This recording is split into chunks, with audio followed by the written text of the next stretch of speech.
Hello friends, welcome to Suchi Ruchi. ಇವತ್ತು ನಾವು ರುಚಿಯಾದ ಗೋಧಿ ನುಚ್ಚಿನ ಪಾಯಸ ಅಥವಾ ಗೋಧಿ ಕಡಿ ಪಾಯಸನ ಹೇಗೆ ಮಾಡೋದು ಅಂತ ನೋಡೋಣ. ಮೊದಲಿಗೆ ನಾನಿಲ್ಲಿ 1 ಕಪ್ನಷ್ಟು ಗೋಧಿ ಕಡಿನ ತೊಗೊಂಡಿದ್ದೀನಿ. ಇದನ್ನು ಚೆನ್ನಾಗಿ ತೊಳೆದ್ಬಿಟ್ಟು ನೀರು ಹಾಕಿ ಒಂದು ಅರ್ಧ ಗಂಟೆ ನೆನೆಸಿಟ್ಕೊಂಡು ಬಿಡೋಣ. ಅಷ್ಟರಲ್ಲಿ ನಾವು ತೆಂಗಿನಕಾಯಿ ಹಾಲು ರೆಡಿ ಮಾಡ್ಕೊಳ್ಳೋಣ. 1 ಕಪ್ನಷ್ಟು ತೆಂಗಿನ ತುರಿ ತೊಗೊಳ್ತಾ ಇದ್ದೀನಿ. ಇದಕ್ಕೆ ಅರ್ಧ ಕಪ್ ನೀರು. ಇದನ್ನು ಚೆನ್ನಾಗಿ ಗ್ರೈಂಡ್ ಮಾಡ್ಕೊಳ್ಳೋಣ. ನಂತರ ಇದನ್ನು ಒಂದು ಬೇರೆ ಪಾತ್ರೆಯಲ್ಲಿ ಸೋಸ್ಕೊಳ್ತಾ ಇದ್ದೀನಿ.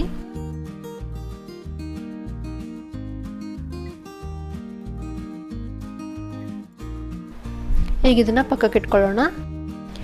ಹಾಗೆ ನಾವು ಸೋಸ್ಕೊಂಡು ಉಳ್ಕೊಂಡಿರುವಂತಹ ತೆಂಗಿನ ತುರಿ ಇರುತ್ತಲ್ಲ, ಅದನ್ನು ಮತ್ತೊಂದು ಸತಿ ಮಿಕ್ಸಿಗೆ ಹಾಕ್ಕೊಂಡು ಅರ್ಧ ಕಪ್ ನೀರು ಹಾಕ್ಕೊಂಡು ಇನ್ನೊಂದು ಸತಿ ಗ್ರೈಂಡ್ ಮಾಡ್ಕೊಳ್ಳೋಣ. ಈಗ ಇದನ್ನು ಕೂಡ ಹಾಗೆ ಇನ್ನೊಂದು ಪಾತ್ರೆಯಲ್ಲಿ ಸೋಸ್ಕೊಳ್ಳೋಣ.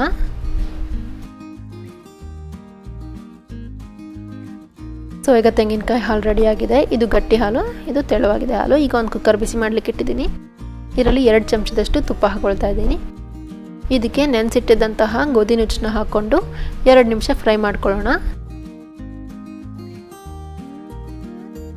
ನಂತರ ಇದಕ್ಕೆ 2.5 ಕಪ್ ನೀರು ಹಾಕ್ಕೊಳ್ತಾ ಇದ್ದೀನಿ. ಇದನ್ನು 3 ವಿಜಿಲ್ ಕೂಗಿಸ್ಕೊಂಡು ಬಿಡೋಣ. ನಂತರ ನೋಡಿ, ಇದೀಗ ಚೆನ್ನಾಗಿ ಬೆಂದಿದೆ. ಇದನ್ನ ಒಂದು ಬೇರೆ ಪಾತ್ರೆಗೆ ಹಾಕ್ಕೊಂಡು ಇದಕ್ಕೆ 3/4 ಕಪ್ನಷ್ಟು ಬೆಲ್ಲ ಹಾಕ್ಕೊಳ್ತಾ ಇದ್ದೀನಿ. ಬೆಲ್ಲ ಎಲ್ಲ ಕರಗೋವರೆಗೂ ಚೆನ್ನಾಗಿ ಮಿಕ್ಸ್ ಮಾಡ್ಕೊಳ್ಳೋಣ. ನಂತರ ಇದಕ್ಕೆ ನಾವು 2ನೇ ಸಲ ತಗೊಂಡಿರುವಂತಹ ತೆಂಗಿನ ಹಾಲನ್ನ ಹಾಕ್ಕೊಂಡು ಚೆನ್ನಾಗಿ ಮಿಕ್ಸ್ ಮಾಡ್ಕೊಳ್ಳೋಣ. ಇದು ಕುದೀತಿದ್ದ ಹಾಗೆ ದಪ್ಪ ಆಗ್ಲಿಕ್ಕೆ ಸ್ಟಾರ್ಟ್ ಆಗುತ್ತೆ. ಆಗ ನಾವು ಮೊದಲನೇ ಸರಿ ತಗೊಂಡಿರುವಂತಹ ತೆಂಗಿನಕಾಯಿ ಹಾಲನ್ನ ಹಾಕ್ಕೊಳ್ಳೋಣ.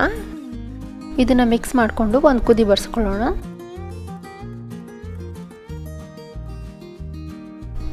ಇದಕ್ಕೆ 1 ಚಮಚ ಏಲಕ್ಕಿ ಪುಡಿ ಹಾಕ್ಕೊಳ್ಳೋಣ. ನಾನಿಲ್ಲಿ 3 ಏಲಕ್ಕಿನ ಕುಟ್ಟಿ ಪುಡಿ ಮಾಡಿಟ್ಕೊಂಡಿದ್ದೀನಿ. ಕುದ್ದ ನಂತರ ಇದನ್ನು ಆಫ್ ಮಾಡ್ಕೊಂಡು ಬಿಡೋಣ. ನಂತರ 2 ಚಮಚ ತುಪ್ಪ ಹಾಕ್ಕೊಂಡ್ಬಿಟ್ಟು ಅದಕ್ಕೆ 8ರಿಂದ 10 ಗೋಡಂಬಿನ ಹಾಕ್ಕೊಂಡು ಚೆನ್ನಾಗಿ ಕಂದು ಬಣ್ಣ ಬರೋವರೆಗೂ ಫ್ರೈ ಮಾಡ್ಕೊಳ್ಳೋಣ. ಇದನ್ನು ಪಾಯಸಕ್ಕೆ ಹಾಕ್ಕೊಳ್ತಾ ಇದ್ದೀನಿ.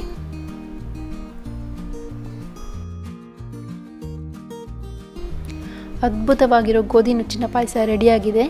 ತುಂಬಾ ರುಚಿಯಾಗಿರುತ್ತೆ. ಇನ್ನೇನು ಹಬ್ಬಗಳು ಶುರುವಾಗ್ತಾ ಇದ್ದಾವೆ. ನೀವು ಇದನ್ನು ಒಮ್ಮೆ ಟ್ರೈ ಮಾಡಿ ನೋಡಿ, ಹೇಗಾಗಿದೆ ಅಂತ ನನಗೆ ಕಾಮೆಂಟ್ಸಲ್ಲಿ ತಿಳಿಸಿ. ಹಾಗೆ ನಿಮ್ಗೆ ಈ ವಿಡಿಯೋ ಇಷ್ಟ ಆಗಿದ್ರೆ ಲೈಕ್ ಮಾಡಿ, ಶೇರ್ ಮಾಡಿ, ನಮ್ಮ ಚಾನಲ್ಗೆ ಸಬ್ಸ್ಕ್ರೈಬ್ ಮಾಡಿ. ಹೊಸ ವಿಡಿಯೋಗಳ ನೋಟಿಫಿಕೇಷನ್ಗಾಗಿ ಬೆಲ್ ಐಕಾನ್ ಪ್ರೆಸ್ ಮಾಡೋದನ್ನು ಮರಿಬೇಡಿ. Thank you.